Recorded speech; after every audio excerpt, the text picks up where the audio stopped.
Okay, In Defense of Ska will begin in just a moment. But first, I just want to say thank you for listening to the podcast. It means so much to us. And if you enjoy the podcast, tell your friends about it. The best way to do that is to, follow us on Instagram and Twitter and share our posts and let people know when they say, hey, is there a podcast I should be listening to? Say yes, In Defense of Ska. Go on to wherever you get podcasts from and subscribe to the podcast. Leave a 5-star review. Let people know that you support In Defense of Ska, that you defend ska. Thanks.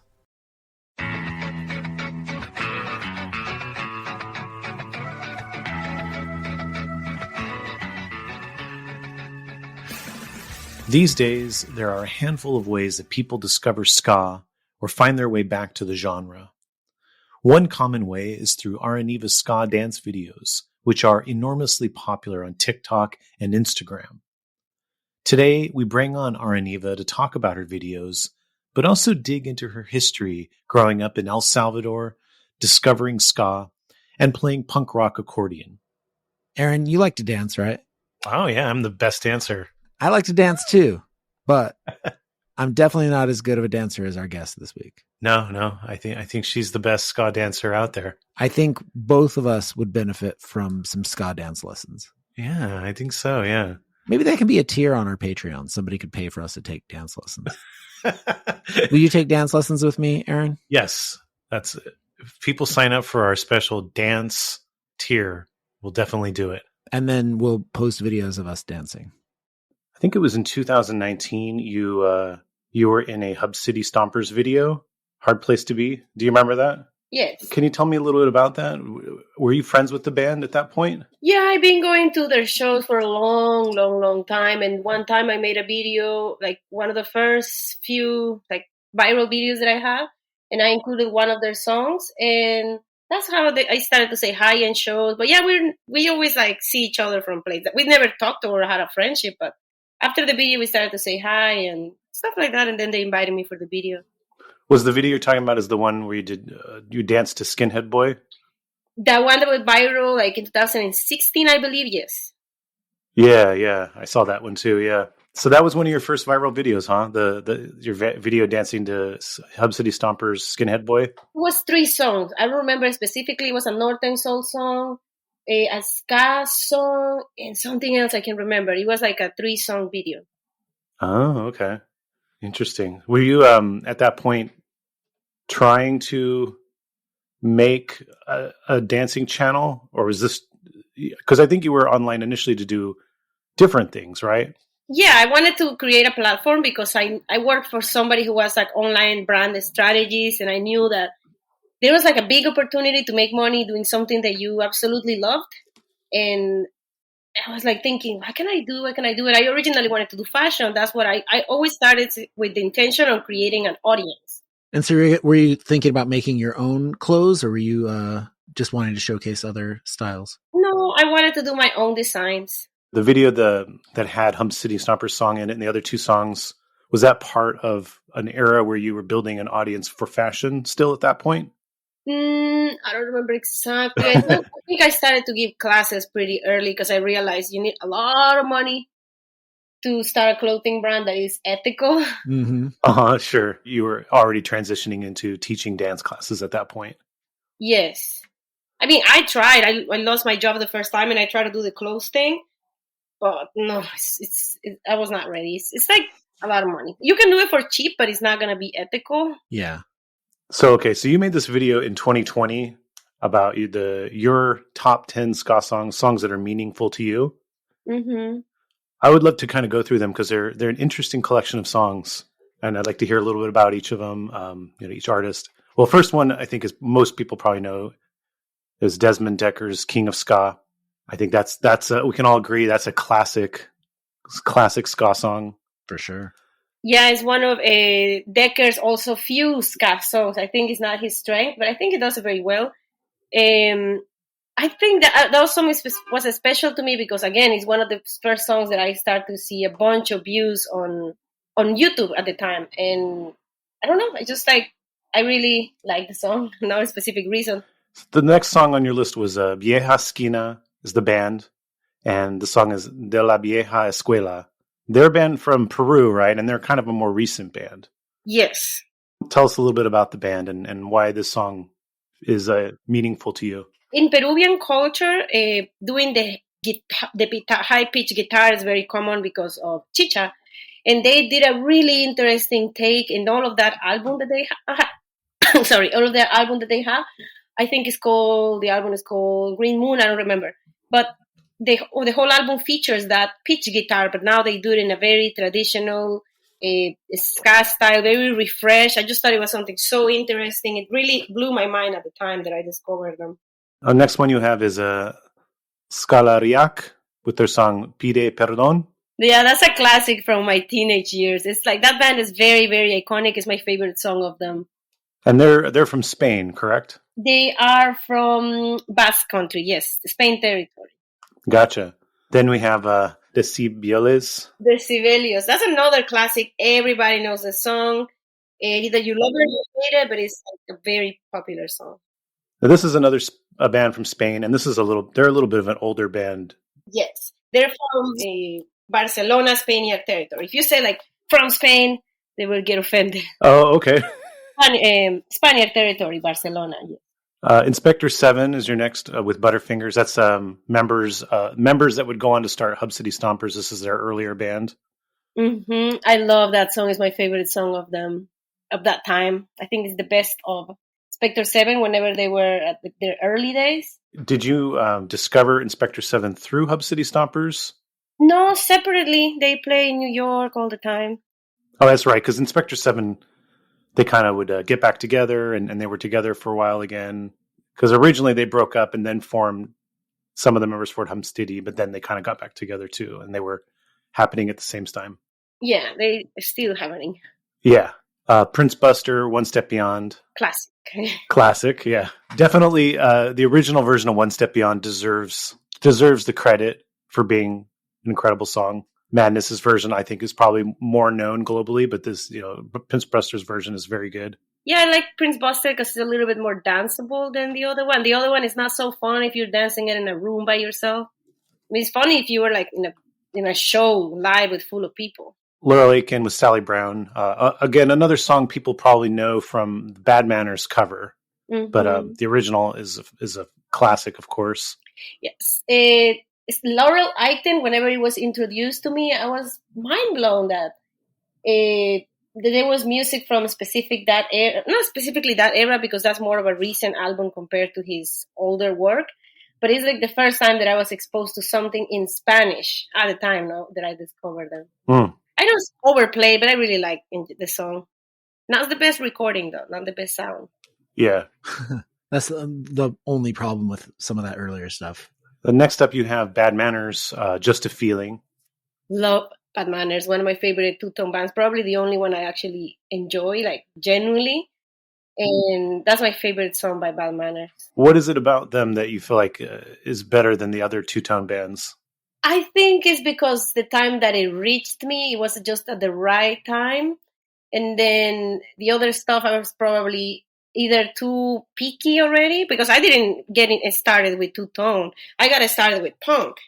And in El Salvador, I didn't really like a lot of ska, or unless it was like really, really hard and fast, or more punk. But it more like that like whole two-tone British 80s era, I just never connected with it. I don't know what it is. It seems tacky to me, and I don't mean this as an insult because there's a lot of things that are super tacky and I love, but I don't know. I just never connected. Its tackiness is part of why it's so cool. Sure, yeah. It was unapologetic. So your number one song on the list was by a band called Akatz. Oh my God, yes. I'm in love with the singer. He's my teenage crush. How do you pronounce the song? It's Esa Tika? Yes, it's a cover of, I don't remember. I think I Won't Let You Go by the Blues Busters. It's a take on it, but it's called Esa Chica. They changed the whole word. Uh-huh. What did you like as a teenager so much about the lead singer? He's very pretty. He's very cute. He was everybody's crush. The dude is just very, very good looking. All right. Would we say this band's from Spain, or what? How would we distinguish? Yeah, they're from Basque Country, Spaniard territory. Okay, very cool. This is a great little list of song for people. It's not necessarily the list that I think most people would expect from a top 10 ska list. That's why I really like this list and wanted to run through it with you. It's very personal. Like, for example, most of the bands that I listened to in Spanish were by white people. And Laurel Aitken was one of the few black people singing in Spanish that I saw. And I was like, this is so cool. And he's also doing it he's like a legend from traditional ska and calypso and all of the things that he did early days. When I was like 22, I was on a flight to the UK with Laurel Aitken, and I didn't know who he was yet. And the other guys in Link 80 all recognized him and were like, dude, that's Laurel Aitken. And I was like, who? and I was like, go talk to him. Go get a picture with him. And everybody's like, no, I'm too scared. And I was like, well, I would do it, but I'd be fronting because I didn't know who he was yet at the time. He looked great, though. He was decked out. He looked exactly like he looks in the pictures. Yeah, he looks really cool. I wonder if he was playing some shows. Yeah, must have been. Yeah. So I want to talk a little bit about your dance, but I have an interesting quote I want to read to you and then kind of get your take on it. Are you familiar with the band Hop Along, the kind of an indie rock band? No, never heard of it. I found this interview with the singer, Frances Kinlan. She was interviewed for like a Boston newspaper, and she brought up you and your videos. And I just think like her take on why she likes your videos, I think is a good jumping off point to talk about where you're coming from. So she says, there's a dancer called Aranivah who is a social dancer on Instagram. She dances a lot. She's just promoting social dance. She came up in my recommended search on Instagram that random other people recommended. She doesn't do any wild moves. She just wants people to become aware of the benefits of social dancing. She dances to awesome underground rock and neo soul and cumbia and reggae. It's cool. I really like it. I'm basically trying to mimic her moves in that video. At one point she said, you will feel more comfortable on the dance floor if you focus less on judging others. She's totally right. In the end, that's essentially why we're all scared of dancing. We ourselves judge and laugh at others, and then we think the same thing is happening to us. If you care less about what other people are doing in that sense, then you won't feel so foolish yourself. That's a really nice quote. I like this girl. It's so nice. She gets it. I initially think that I had a lot of success since I started. I never really struggled with it, with the growing. Like as soon as I joined a new platform, I started to grow. And I think people really find it refreshing to see somebody doing something less strict than the professional dancers that we see on Instagram that have been dancing since they were 5. Like I look at those girls and I'm like, I feel like I won't even try because I'm never going to be that good. They've been doing it since they're children. And I think that's also why it just grew really fast because people thought it was like, oh, she can do it. I can do it. There's also been a whole thing where there's been dance competition shows over the last, 10, 15 years. It's fascinating to watch like the capability of people who apply themselves, but it does sort of put dance in this category as like an elite sport rather than something that you can do in your room to enjoy yourself. Yeah, it is an elite sport. It's insane, but it's very intimidating, I feel like. So your approach to dance has always been about enjoyment and accessibility, right? Yes. Now, some of that came because you didn't start dancing till your 20s, but I think it goes beyond that too, right? There's like a philosophy that you subscribe to. Myself, no, I'm a social dancer. That's where I learned to dance, and that's where I apply most of my dancing. So I don't think I can showcase more than that. Like I've been trying to change my strategies a little bit because now it's business now, and I have to take it for what it is. So a lot of what I do has changed. But I try to, like, the people that I target is people who either want to stay active at home or want to be social dancers. What exactly, let's break it down really quick for the listener. What do you mean by social dancer? Oh, somebody who dances at an actual party. Okay. Like, no people who is performing, no people who is teaching specifically, but somebody who is like an active social dancer.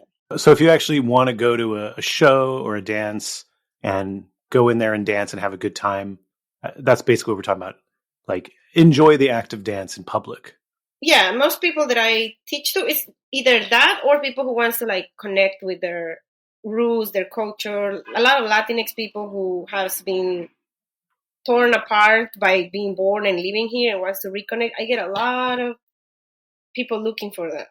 There's also, I feel like, an element of, on one hand, you want to educate people about the origins and history of the subculture and the dances. But I also feel like you're creative and you're making up dances and you're kind of encouraging other people to do the same thing. Well, like, for instance, like you had like a creative ska dance challenge, and I saw you do like one, like the fish dance and the monkey dances. That's how I interpret it. Creative dance, like these aren't like traditional ska dances. You're like showing how you can kind of be creative. That's part of my creative ska course. So I have different types of courses because whenever I have like in-person classes, I also have different categories of classes. I have a class that is very historical, and ska is called the evolution of ska, and we go through the whole process of only ska. No, we don't talk about the music, but how ska has transformed, changed, fusion through the years, and how the social dance has been affected by these changes. No, because it's important how we relate through dance as a society. It's part of our social activities. That's like more of his focus on history. Then I have another class who is very technical. For example, Northern Soul is like all about the technicalities of the dance. And then I have another class, which is the creative dance. Sometimes I do it with go-go or with ska.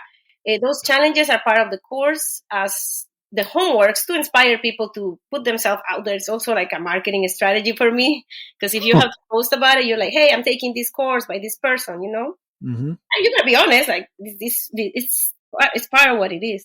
And yeah, that class focuses on you expressing your personality through dance. A lot of people got mad at me whenever I put out that course, and they were like, just go to YouTube, there's a tutorial from the 1960s. My course goes way beyond the whole did you know that video specifically is teaching white people how to dance ska, but Jamaicans did not dance like that at the beginning. And also my courses touches on that. The downtown style, the uptown style is what we see in that video of this is ska, indigenous, something like that.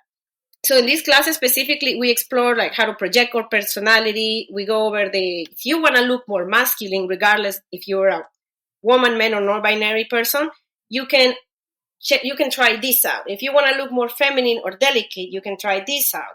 My dancing is very masculine, not because I identify as a man, just because I really enjoy like the aggressiveness of it. And now we go through exercises on that, comparisons. We go over technical a little bit, but ska is very easy and self-explained. That's why I choose it as part of the creative one, because you don't really need to nail moves specifically. Mm-hmm. Yeah. Because even the original Uptown, the original dances are pretty easy. They're not complicated dances. 1960s is one of my favorite eras because it's so inclusive. If you think about it, the 50s were very competitive with the Lindy Hop and all the jumping and performative dancing.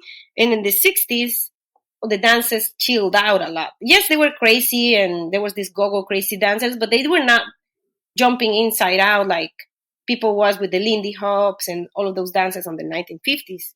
So it was more inclusive, and that's why I feel like it's really easy for people who's trying to build up confidence. Do you feel like these kind of dances too are accessible for just having fun, like just the lack of having to focus on hard technical moves?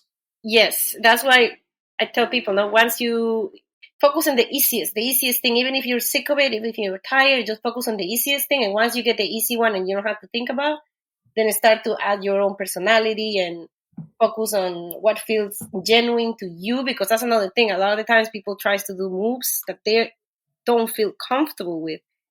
And you're going to feel like you're faking it. And that feeling, it's like what throws you off sometimes about dancing. Yeah, because again, back to the dance competition shows, because I've occasionally taken interest and watched them.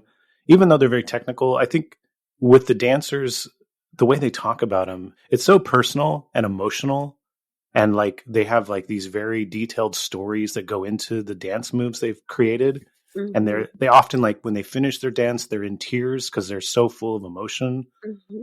I think that sometimes gets glossed over, the emotion that goes into dance. Yeah, especially when you're starting, you think that you need to nail it how the teacher told you. But I don't know. I feel like sometimes simpler, the better. So I want to go back. You talked a little bit about your time growing up in El Salvador. You grew up in a home that really did not permit dance, and you weren't interested in dance. You also weren't particularly interested in like cumbia and other dance music, right? It was punk rock. I always say it to people because sometimes people they think it's hypocrite of me that I didn't dance, and now when dance became quote quote cool, now I embrace it. But if you think about it, punk was about rejecting the mainstream media. Here in the States, you probably rejected whatever was popular at the time, and I don't know, Britney Spears, whatever was popular, and it's something normal. No, it's just that you guys had like these pop artists. We had cumbia, merengue, and salsa. So those are the things that I rejected. Oh yeah, I mean 100%. I mean, Adam and we grew up in the 90s, and anything that was on the radio was bullshit. It didn't matter. Well, that's very normal between kids. But now that we have a generation and something switch, especially in like between Latinx punk, and now they embrace cumbia and they embrace all forms of dance, like even reggaeton, which was the lowest in the barrel. Cumbia is interesting because it has a historic story and a historic place and culture, but it's been taken on by electronic artists. It's been taken on by punk artists. So it's got these little directions it's taken that have like gone into different subcultures. Yeah, it's huge. As a teenager, what was the first piece of music that like really resonated with you? In Defense of Ska, we'll be right back. In today's vast music landscape, there are so many ways you can be a musician. Producer, performer, instrument maker, sound designer, video game composer, the list goes on and on. So come join us at the Audible Genius Podcast, where you'll hear interviews with the people who live, work, and play in today's varied and wonderful world of music. Come pull back the curtain and find out what it's truly like being a musician today. Check out the Audible Genius Podcast wherever you get your podcasts.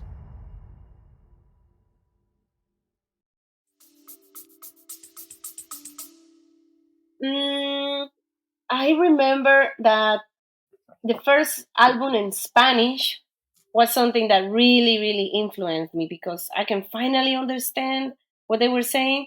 And a lot of the times they were just these random CDs that one kid would give to the other one and we would pass stuff around. And this specific time I went to this, I never heard like something in Spanish that like opened up my head. Everything was like, I want to generation. So when I went to this like street market in San Salvador, where you can buy like rock CDs and stuff like that. It's like rock stand. The guy looked like he was a metalhead. So you knew that he was going to have something similar to what you were looking for. And he sold me 2 albums, not 2 CDs. One was An Outcome the Wolves, which all sounded great, but I didn't understand shit. And then the other one was, No NSA La Santa Familia by Non Servium. And again, they're from Madrid, Spain. And that's the album that I was like, oh my God, what is this? What are they talking about? So I think like I resonated a lot with bands from Spain because that's what we got over there at the time. We didn't really get a lot of like Mexican bands. I don't remember any Mexican bands or from South America. So that's the album that first album that I remember being like, what is this? Like, what are they talking about? Why are they talking about working class and better rights for the workers? Like, things like that. Yeah. I saw one video where you talked about, I think you were talking about listening to your uncle's rock albums and you were changing your dress and then walking around and some kids started to call you La Punk. Yeah, that was like in high school. That was like how, but by then I already was like listening to punk, that music that people passed around. But yeah, that's when I discovered when people started telling me that, and I was like, La Punk, what the fuck is that? And I didn't even know how to write it. I had to fast because I didn't even have internet at the time. But that's when I discovered, like, oh, is this thing called like this? And so you did you start to meet other punks? And I'm curious what that scene looked like. Yeah, I remember that there was like these kids that were, like in the early 2000s, there was like a big, huge explosion on MTV with punk bands, and punk became very commercial. Yeah. You can hate it, you can love it, but it was what it was. And that created that a bunch of kids, me included, were like, oh, like that looks so cool. I'm gonna dress like that. Oh, I like that hair. I like this. I like that. And that's where I came in again. Like my uncle already liked metal and stuff like that. And I remember the first time I saw a punk is when we were doing one of those walks for whenever sometimes there's like a civic event, like Independence Days in El Salvador. All the kids from school, they march on the streets. And I remember the first time I saw a punk was this kid. I remember he became Christian later, but Danger, they used to call him Danger. He looked so cool. He had a mohawk and he had these striped shirts. I still remember what he was wearing. He had a black and white striped shirt and plaid pants. And he was laughing at us. He was pointing at us and laughing at us. And all the kids were like, ew, who is this weirdo? And I was like, oh my God, he looks so cool. He looks like one of those guys on the TV. And I saw that he used to get there. So I started working by where they were, I saw this kid sitting down. And that's how I met them. I met him and then all the kids from my school. At the time, we were allowed to like hang out on the streets. Then there was a law that made it illegal for young people to meet in corners. So we could not do that anymore. Before it was illegal, what were you doing? Were you just hanging out and like listening to music? Yeah, just hanging out, listening to music. Right in this, it was these cement tables were right in front of somebody's house. So he would always play music and would just sit there. The older ones sometimes would drink. At the time, I was scared of drinking. But yeah, people smoked, drank. It wasn't like the most positive scene, but it was what it was at the time. What happened when it became illegal?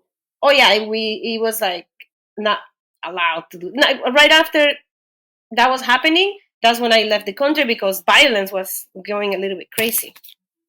I mean, the reason why they not allow people to stand in public places, especially young people, is because gangs. They were doing this law called Mano Dura, where they just made it illegal for gangs or people to meet. And since you don't know who is a gangster or not, they made it illegal for any young person to meet in public spaces, which is insane, but I don't know what happens. What are young people supposed to do? Stay in their house all day? Like, it's just weird.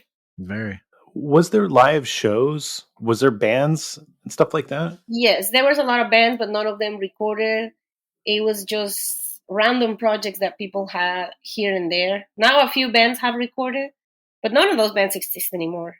Can you remember any of them, or was there any that you liked? Yes, there was a band called Errores. Some of them survived and they made another band nowadays. It's called Alta Traición. And they even play one of their old songs from that time from those specific years. But they're not the same people, just one person. There was another band called Resistencia Hoy, and really cheesy names like that. It's so cheesy. Were these punk bands, or what kind of music was it? Oh, it was Hoy, street punk. Yeah. It was nothing that different, trust me. But it was fun. At the time, it was fun. Okay, so were these bands speaking about like political stuff happening at the time? Very genetic things that everybody talks about. Like everybody hates the government. Everybody hates their parents at a certain point. Drinking, stuff like that. Nothing like this specific song that I'm telling you. It's a song dedicated to this guy who was a drunkster, and they made him a song like shit like that. Nothing really that will change nobody's lives. I see.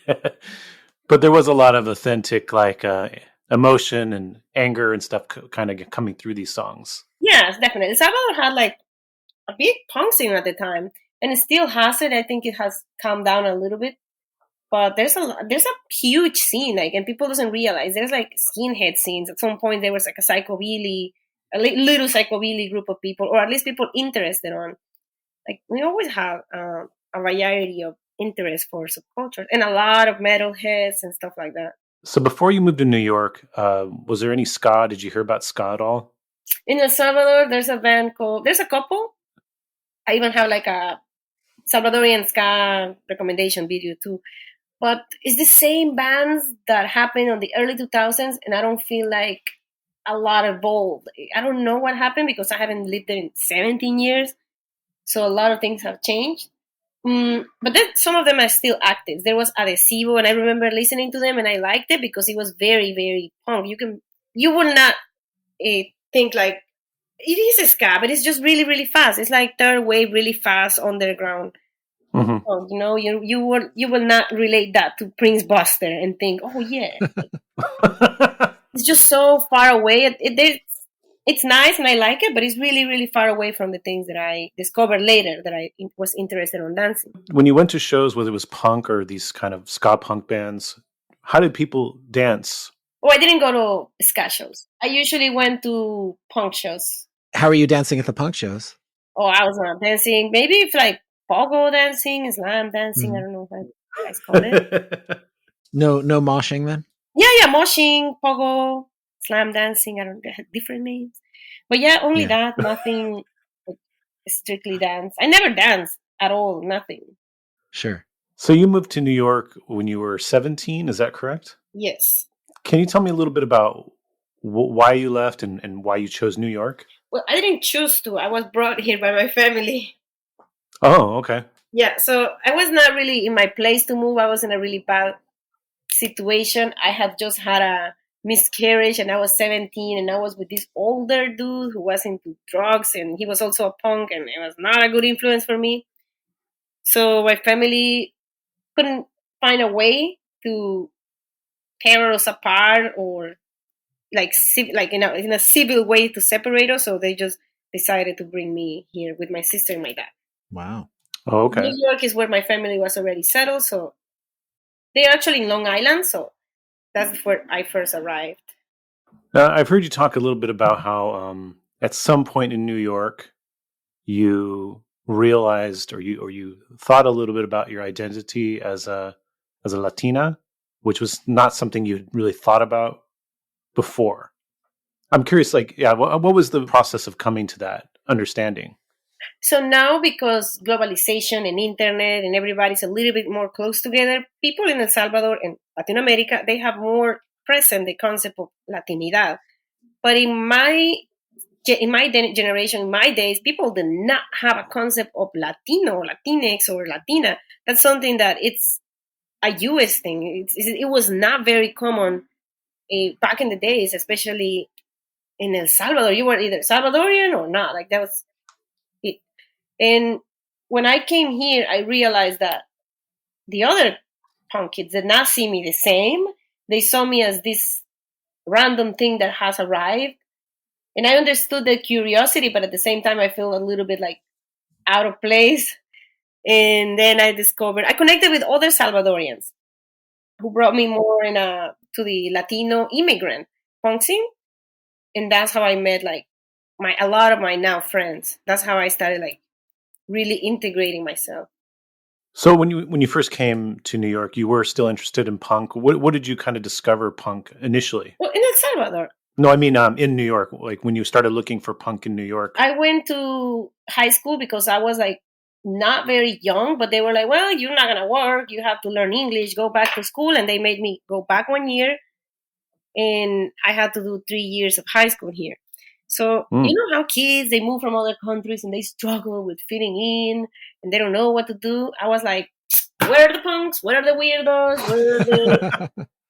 Where's my people?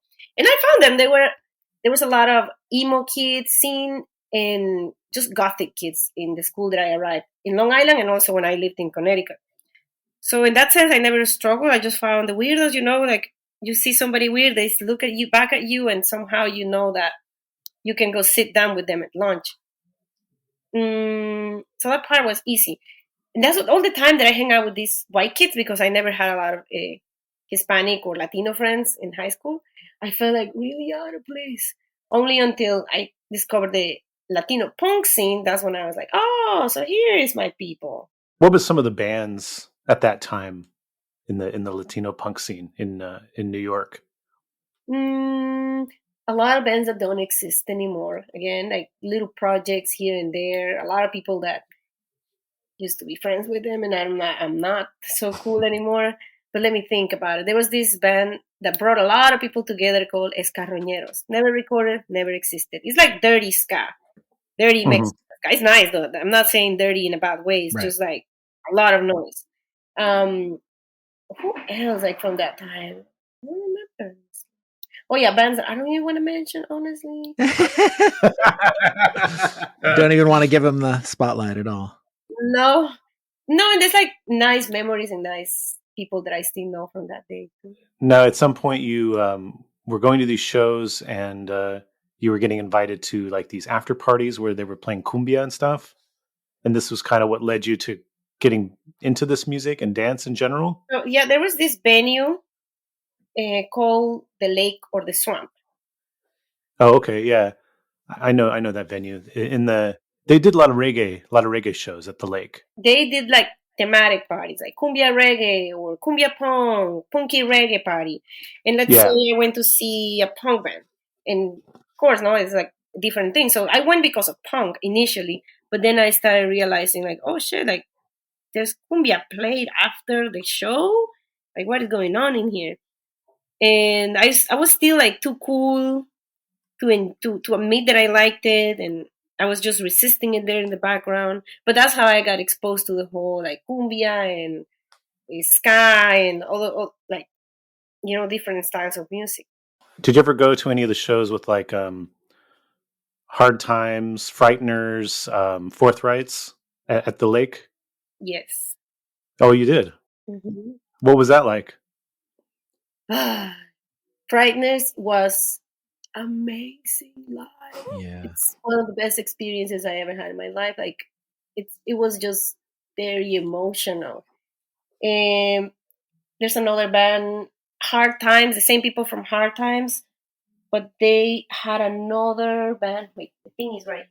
Oh, the Far East. But I believe. Oh yeah, the Far East. Yeah. Oh my God, it's insane. I don't have like the best relationships with people from that band, but I gotta admit they're incredibly talented, especially the front girl. She's amazing, especially live. Like, it's really, really fun. I still like them though. So were these dirty reggae parties and stuff like that a lot of your introduction to sort of the ska, reggae, rocksteady subculture? Yeah, by the time the Frighteners came in, I was already like dancing and stuff like that. Like Frighteners. Yeah, they were a little later. Yeah. They in that place in the swamp, they used to do a lot of toasting, and that's how the singer of that band got discovered, by just randomly toasting on those things, and everybody was like jaws dropped when he started singing, because he would never did it before. He randomly did it at one of those nights. And there was like also John Pinto toasting, amazing, talented voice as well. A lot of amazing people went there. Screechy Dan as well, a lot. That's what I heard. I heard Dan, the singer for Frighteners, Dan would hop up, particularly on Hard Times sets, because Hard Times was primarily an instrumental band, and that's where he would kind of get on stage and get comfortable with that, and like you said, blow some minds. Mm-hmm. Also, the main just like also when people were just like playing like tracks in, you know, vinyl track, just randomly parties, like stuff like that. That's how I saw it the first time. Oh, interesting. So your interest in ska, reggae, rocksteady, give us a little story about how you got more interested in this music and the subculture in general, and including the dance of it as well. When I came to New York and I saw my Latino friends dancing at a party, you know, I was already dancing. Then you see these different people coming in and out to these parties, or also we have like sound systems on the streets. And then you see that Black people dance is different. You know, I started wondering, why do we dance different than these Black people? Who are we imitating that we don't look like them? And why they're dancing differently? And I just started to get curious about why they're dancing like that. I just couldn't understand it, because it was not like, you know, the swinging arms and up and down and all that goofy go-go dance that we do whenever we do ska, like specifically traditional, what I describe as uptown style. And then I started like get curious. I started asking people. I started researching. There was things that I couldn't figure it out by myself, so I had to pay for interviews. So that's just I was just curious on why the whys and like why are we swinging hands? Like where did that come from? Like why are we doing these dances? I mean, I was just curious. How did you find answers to those questions? So, like I'm telling you, sometimes I had to take classes. I took a dance hall class with like a very specific person who specialized on that, and they had like a ska class. Didn't give me a lot of clarity, but I learned a lot about dance hall. And also, I found this video on YouTube. It's called Uptown versus Downtown or something like that, and that's the title of it. And in that video, there's a dude playing the piano, and there's this student from the Alpha Boy school doing a dance. And then he's directing them, like, okay, guys, I'm going to do the Uptown. And they start dancing a very specific way. And then he's like, okay, let's do the Downtown. And then they started dancing, okay, the Midtown. So I realized, like, okay, this is the answer, because they're doing exactly what I see people doing at parties, separated by colors. And it was really hard to contact this person. His name is Mr. Sparrow Martin. Mm-hmm. And he was the band leader of the Alpha Boys at the time that they recorded the video. So I had to contact a bunch of people and I couldn't find him. Finally, I found a WhatsApp. Somebody directed me to his WhatsApp, no?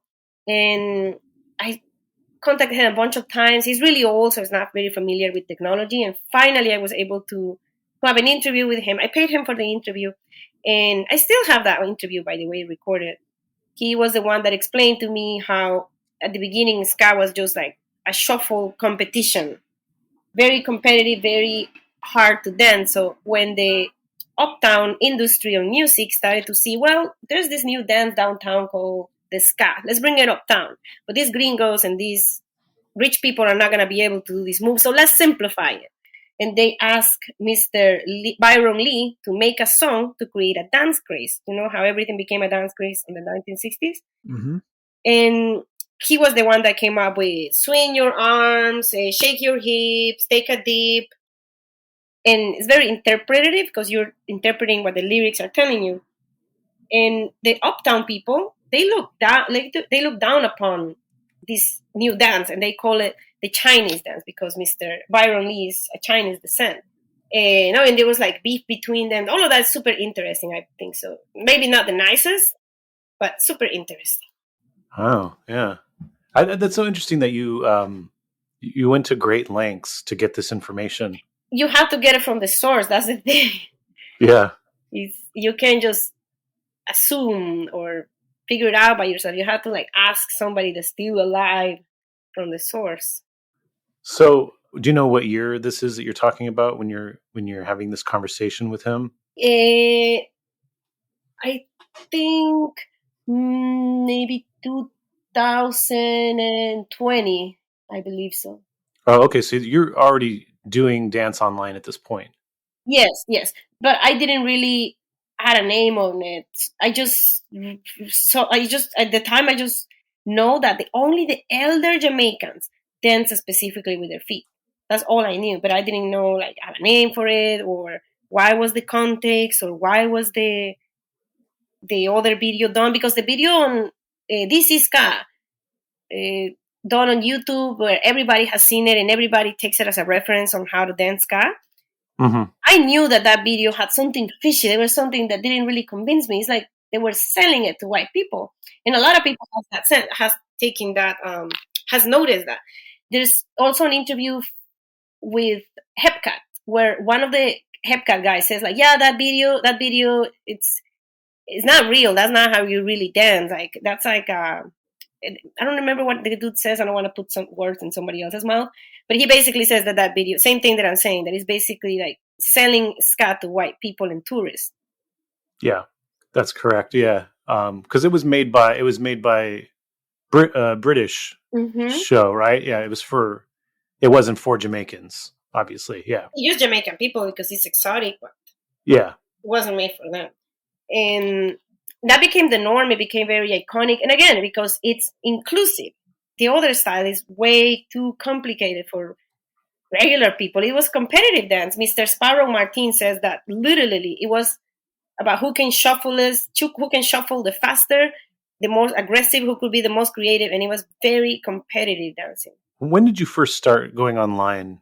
So you initially, like you'd said earlier, you were thinking about building an online presence in order to get into fashion. So this was around what, like 2014, 2015? No, I started in 2016.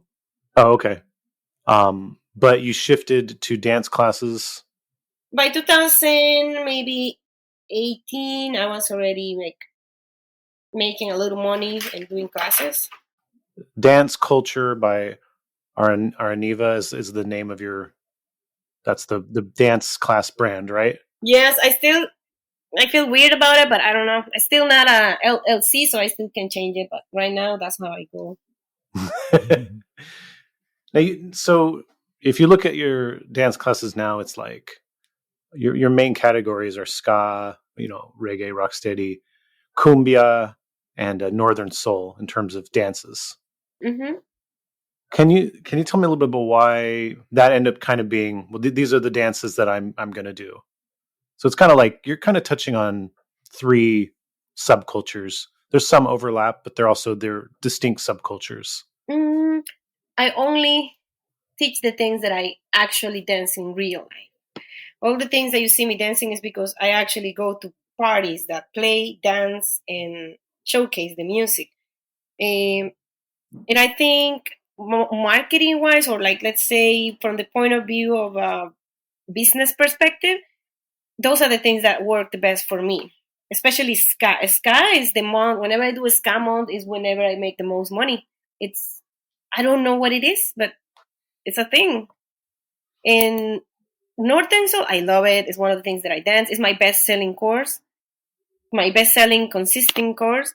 In Cumbia, I love it. I can't just have one thing because otherwise I'm going to go crazy. Then there's other things that I love, like Boogaloo, but it's really hard to sell that to people, so I don't do it that much.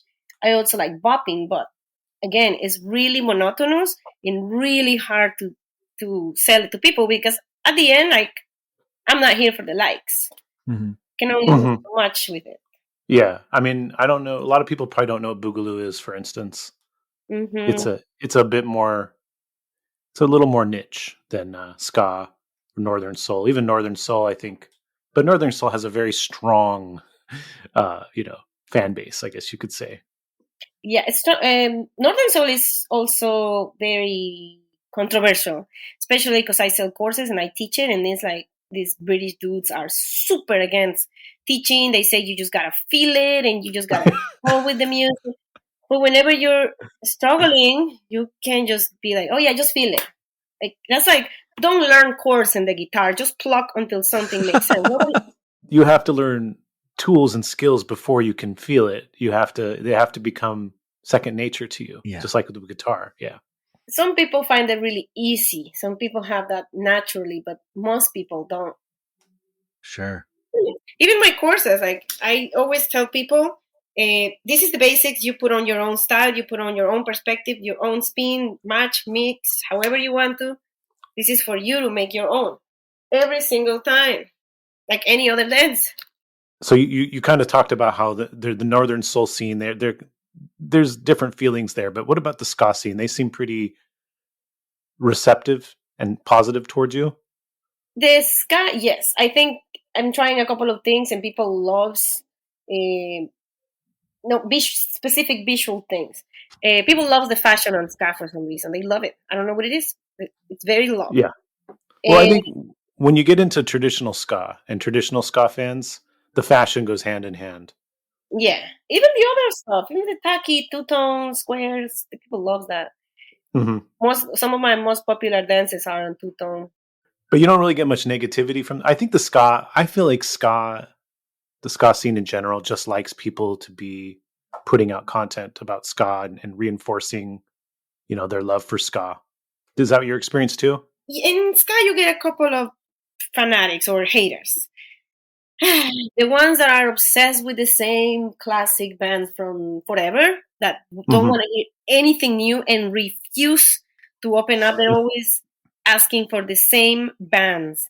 Special, Madness, Selected, classics. And there is the other type who hates ska. Like the only personality trait they have is that they hate ska. Like I get a lot of those. But I honestly, it's not so bad like it used to. And there's the purist people who like ska, but it has to be exactly how they think it has to be. If it's third way or beyond, they consider that trash. And I don't know. It's however, whatever the reason is, they get a lot of engagement. I hear what you're saying. I'd say, but do you feel like most people, most ska fans, are happy with what you're doing, or is it a small percentage of people that react that way? The negative, yes, is a small percentage, and there's also people who likes it. But for example, I used to do these videos for Mexico, no? Like, hey, 5 Mexican ska recommendations, and I would choose things that I like. Maybe they're not as they might be a little bit traditional. I'm a little bit like that because if I'm gonna dance by myself in my room, I'd rather something traditional that actually makes sense to dance than something that is very core. That what am I gonna do? Run like a crazy person in my room? There's not much you can do by yourself with those dances. You just jump into the wall. Why not? Anyways, these videos that I did, they got a lot of criticism. It's like, but where is this band that has been playing for 30 years? But where is this? But where is this? And people are like, you don't know nothing. Like, where is my classics? Like, okay, I made it as, okay, guys, you decide. Tell me what band I should put in the video.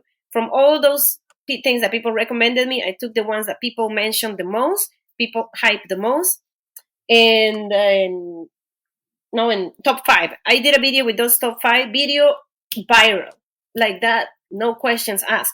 And then there was people asking, yeah, but you just added the commercial ones. Yeah, but everybody knows this. So, like if I'm gonna do something, people is gonna criticize me, and I'm gonna get no views. And if I'm gonna do something else, and I'm gonna be viral and grow my page, I'd rather doing the things that are gonna get me the best results. Because at the end, I receive same amount of criticism. It's not bad, like it's not really, really bad, but there's also like people complaining all the time.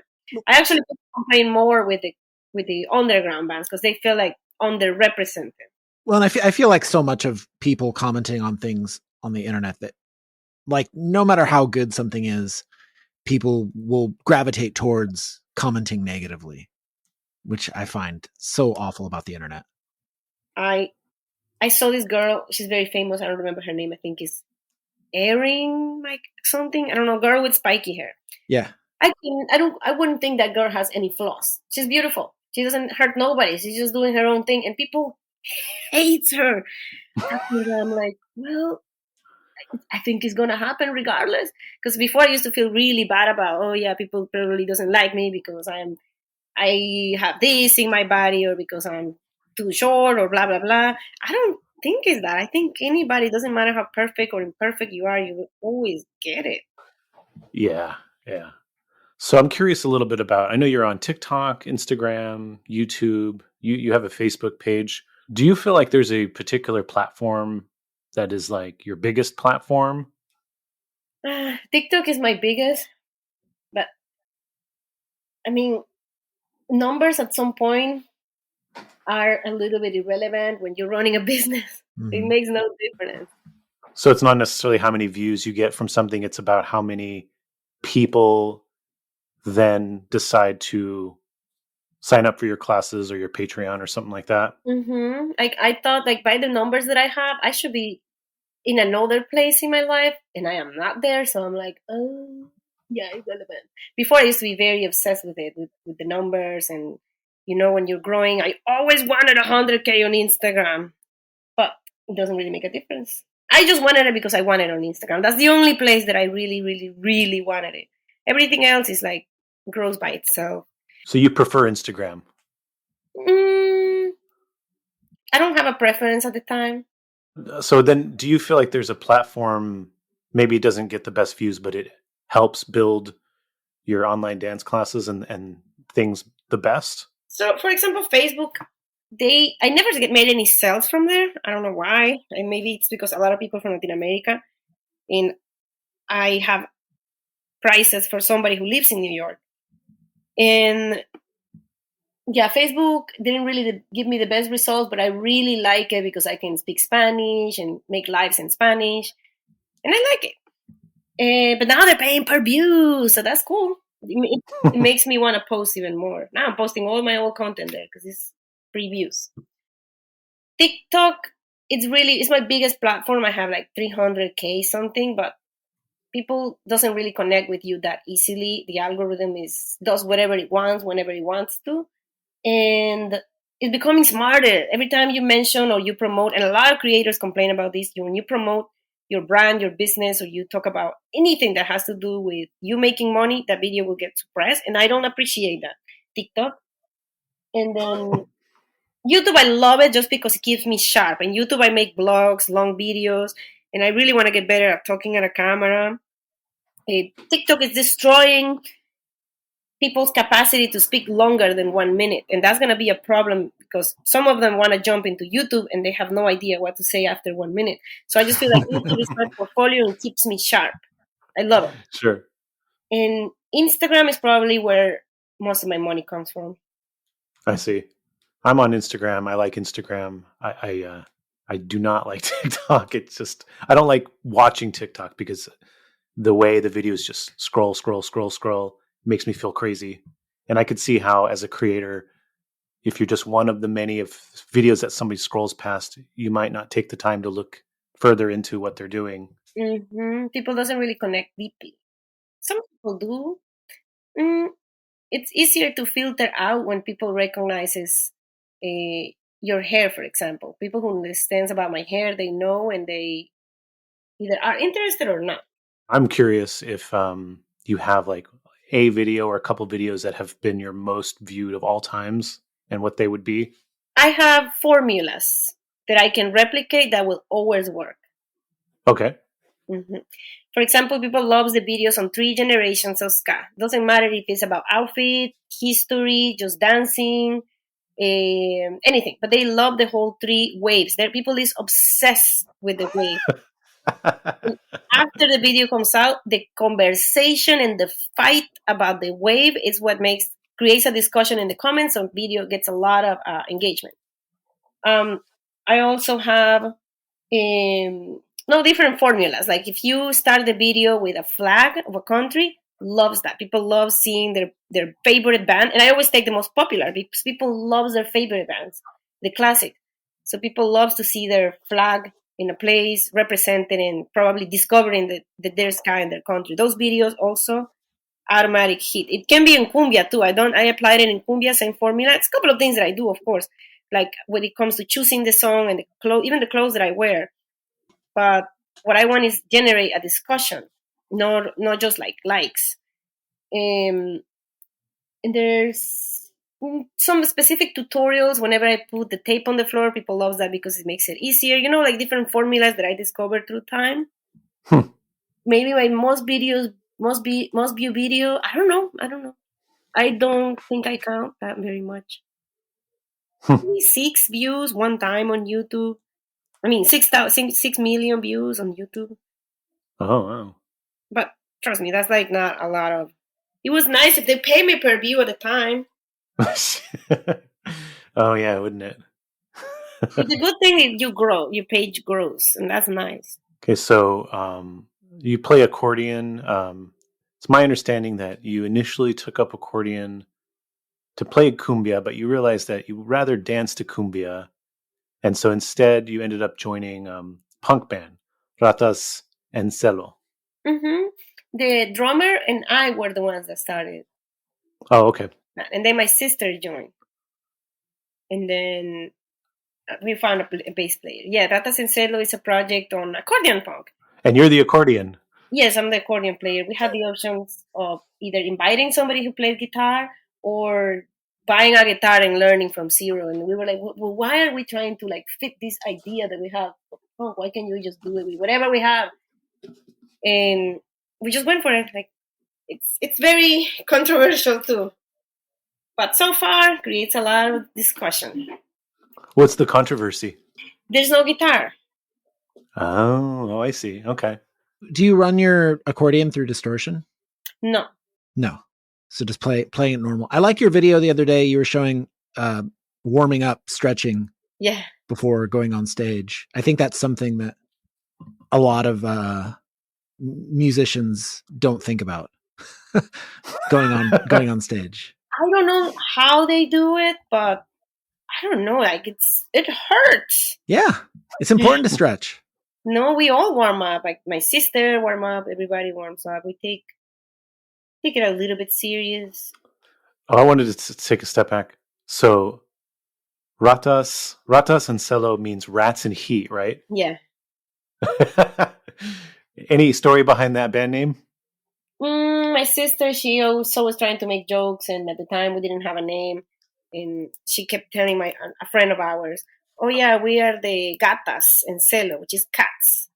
Yeah. And then she would like joke about it, and then my friend tried to repeat the same joke, and he was like, "Oh yeah, because you guys are the Ratas and Zelo." And then I texted them right there. I'm like, "Hey, like Ratas and Zelo, like this person is joking about it. It sounds good."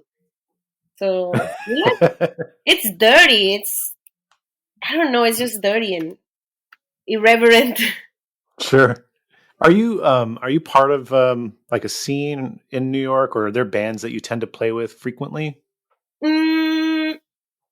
Not particularly. There's bands that we play, like for example, Amor Prohibido or some queer bands locally. Mm-hmm.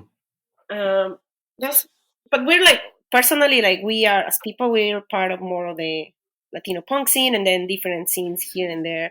New York is a little bit complicated in that sense. How so? There's like a lot of unspoken little scenes that everybody knows they're there, but they don't have like a label or name, just people that groups together. Like I know if I go to a Latino punk scene, I'm gonna know most of the people. I might not be friends with most of the people, but I know most of them. And then there's like the queer scene, which is anything goes, everything goes. I like that scene as well too. Like I would say most of our crowd is part of the queer punk scene of all colors, not even just Latino people. It's everything. What are some of the queer punk bands in New York right now? Well, there is the Dilatators. I might be saying that wrong, but the Dilatators, it's a all women or all trans women band. Insane. It's really, really fun. Especially their front woman is amazing. There's also Choked Up. Again, really fun, interesting band. There's also this might not be specifically my take, but they're relevant because people enjoy that style as well. What about the Latino punk bands who are in that scene currently? Well, there's people who has been playing forever, like Demencia Alcohólica. They've been playing forever. Some of the classics that have survived. There's like I see here and there bands that come and go. Sometimes like they stop playing for a while. There's bands that play every weekend, but there's bands that play all the time. So I know you went to Mexico last year. I don't know if you went one time or more than once, because I was watching a few videos. I know you went to a festival, and there was also you posted a video about going and finding this venue called Cultural Roots. Yeah. Was this a same trip or different trips? No, same trip. Okay. So tell me a little bit about Cultural Roots and why you were so struck by this venue. So I've been in Cultural Roots before, but this is the first time that I actually like made a blog on it. Mm-hmm. And it's intense. Anybody who has been there, they will tell you it's very intense. It's 3 floors on a casona in Mexico. I don't know if you're familiar with casona, but it's basically one of those like colonial style old houses or buildings. It has 3 floors with a rooftop. And the party starts on Wednesday with only the rooftop, a little bit of like chill. Then on Thursday, there is 2 floors of music, the rooftop and the second floor. 2 rooms and plus the rooftop. It's insane. And then from Friday, Saturday, and I don't know about Sundays, there is 3 floors with like 1, 2, 3, 4 or 5 rooms of music, and they're all playing different music. Usually dancehall, Afrobeat, rub-a-dub, stuff like that. Very like dancey stuff, like within the dancehall spectrum. But I hear that they also have like roots or lovers rock parties and more like traditional stuff. But it's insane. It stinks, but it's insane. It smells really bad, but it's like, wow, very raw. Which festival did you go to? Oh, I went to Skatex. What were some of the bands that played? So it was a lot of bands. I don't remember specifically. The bands that I really wanted to see and I missed, by the way, was what is the name of this band? I'm really bad with names, by the way. Yeah. Everything, names and faces of people. Wait, it's called Staya. They're from Argentina. I love them and I miss them. There's also like classics. Everybody complains because that show the same classic bands play, but at the same time, people always ask for the classics. They played El Gran Silencio, which is not even a ska band, but I don't know why they included them. Maybe because they play a lot of fusion music. Mm-hmm. Classic bands like Inspector. Who else played? Oh, Escarnales was the first time I saw Escarnales live. It was amazing. Uh-huh. Yeah, they're amazing. Who else played that I was actually wanted to see? The Root Boys also missed it. Classic band from Mexico. Well, I don't remember. But there's like a lot of bands. Over 30,000 people. The biggest event that I ever been. Wow. That's so awesome. 30,000 people. Mm-hmm. Very insane. So you posted a video, I don't know if it was when you got back or right before you left, but you basically said that in preparation for this trip, you had spent 2 months making ska videos and you were just sick of ska. Oh yeah, I was going crazy. But I'm telling you, I look at my statistics and from last year, and in those 2 months that I was doing ska, I had like a peak in my income. But yeah, it's just so draining and creatively destroys me. I don't really like doing like the same style for too long because it really takes a hit on me, especially creatively. I start getting annoyed about the music. I start hating it. Yeah. It's just too much. It's like if you ate your favorite food every single day, you're gonna hate it at some point. Yeah. Well, and I think it's great too that you switch between genres because it helps cross-pollinate, for the people who only listen to ska or maybe haven't, been introduced to cumbia. It gives them an introduction to that. I think that's really great. Yeah, it also gives me a focus time. I noticed that I get better results as a dancer and also as in my business, no? Because I practice every single day. Once I'm in a group, I practice every single day whatever music that I'm exploring that month. And I see really good results by the end of it. At the beginning I start like a little stiff, I don't really feel it, but by the end of the month I like improved in whatever rhythm I was doing. And so you film the videos and edit the videos all yourself, right? Yes, everything. It's just stressing. I'm already looking into hiring somebody at least to edit my videos. I already spoke to the person and I'm not gonna start maybe in April. For YouTube, no, not for my daily videos. My daily videos, I need them with me, but for YouTube, I can't because I do everything: like YouTube, TikTok, Instagram, everything. How many hours a week would you say you're doing something towards, all of this, whether it's filming videos or promoting online or doing dance classes? I try to record almost every day, not every single day, no, but every day because I go sometimes weeks without recording. But when I'm in the group, I take maybe 6 videos per day. I change outfits. I do a lot of things so it doesn't look like it's the same day. And I try to record 6 videos per day. For TikTok, I was doing 3 posts per day, but now I'm down to 1 or 2. Instagram is strictly 1, and Facebook, since I'm reposting all content because now they're paying per views, I'm posting 3 to 4 times sometimes, just because I want to make the most money that I can. Yeah. Then I think the most time I spend it curating music. Because right now that I started a new month with a new group, and now I'm doing agogo, which in 1960s there's a lot of different styles, but I'm doing specifically that goofy, silly dancing agogo. Most of the time I take in curating what to do and how to do it, because now I can't just dance like I started. Before I just danced for 1 minute without stopping, without cuts, and that gave me really great results. Now I have to give more value. I have to give something. I want somebody to come to my page to live with something, which is also strategic, believe it or not. Mm-hmm. If you are a reference of the person that makes you feel like, oh, I learned something new today, people is more likely to choose you as their dance instructor because they already feel like they're learning with you. Yeah, it's interesting how like they'll learn about the five best ska bands in Venezuela from you, and they're like, yes, I want this person to teach me how to dance. Like, it's weird how those pieces of information don't necessarily seem related, but they do connect. It builds trust. Yeah.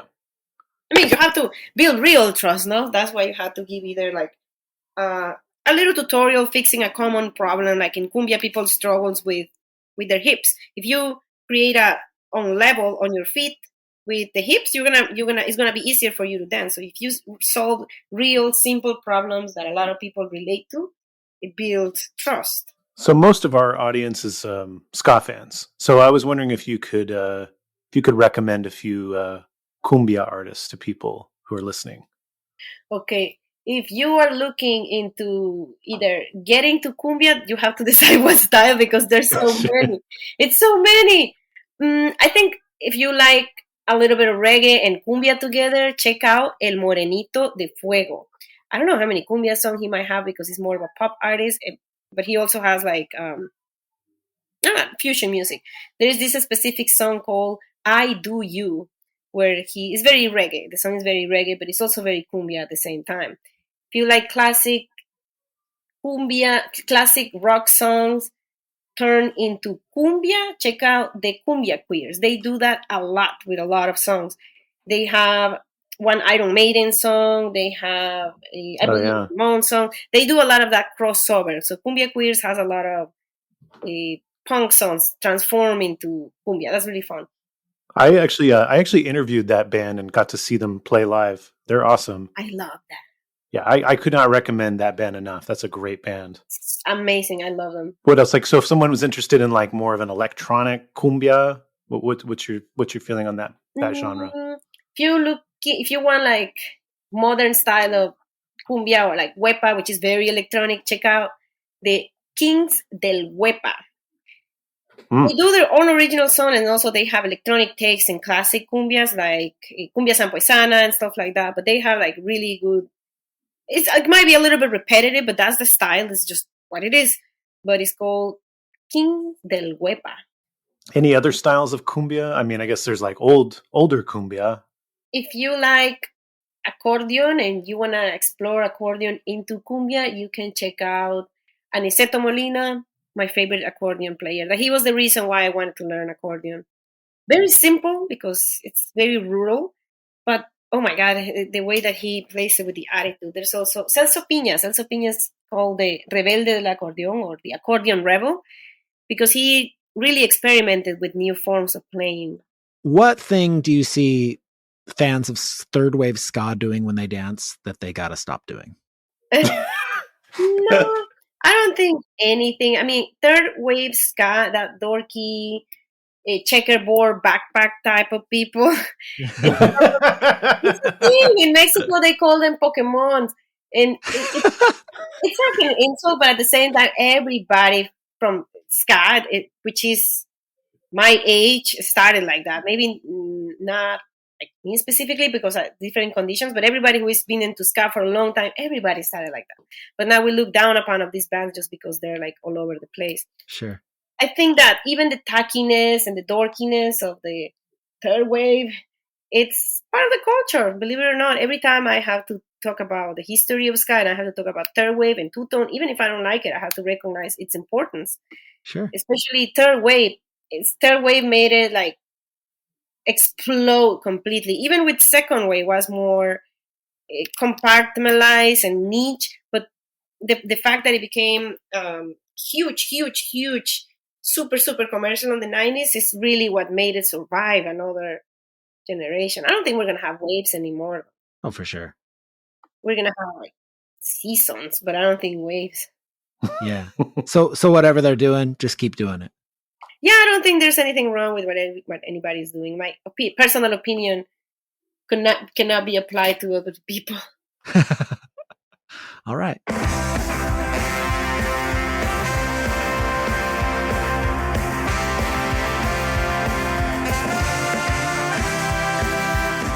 Don't go anywhere. If you want to hear the rest of this conversation, head over to our Patreon. Thank you for listening to In Defense of Ska. Please rate and review this podcast and tell a friend. Follow us on Twitter, Instagram, and TikTok at In Defense of Ska. Pick up Aaron's book, In Defense of Ska, at your local bookstore or online. This podcast is edited by Chris Reeves of Ska Punk International. This is your co-host, Adam Davis of Omnigon, leaving you by saying Ska now more than ever.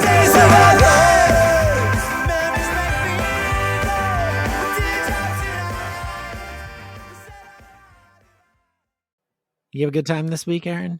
Yeah. You have a good time? Yeah. Okay, good. Talking about the ska. Talking about the ska. I love when things come together, though. Connections you didn't think were there.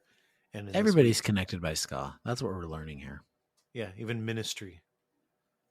Yeah, we talked a little bit about Al Jorgensen of Ministry, a band I was very into as a teenager. Mm-hmm. And we circle back to that in the Behind the Curtain. Yeah. You thought... Find some of those further ska connections. Yeah. I'm guessing that Al Jorgensen is a massive ska fan based off of everything we talked about. All signs seem to point to yes. And dear listener, if you would like to make these conclusions as well, just head over to our Patreon. Sign up for one of our tiers. Look, we've got some great perks going on. Stuff's coming in from the printers. We'll be sending it off shortly. So if you don't want to miss out on that cool In Defense of Ska swag, you should sign up for the Patreon. What do we got next week? I don't know. You tell me. Well, if you like ska dance, we have Aranivah. Ooh. A bit of a TikTok / Instagram celebrity, if you will. Who's more popular, Aranivah or Jer? Ooh, that's a question for later. Yeah, We'll figure that out.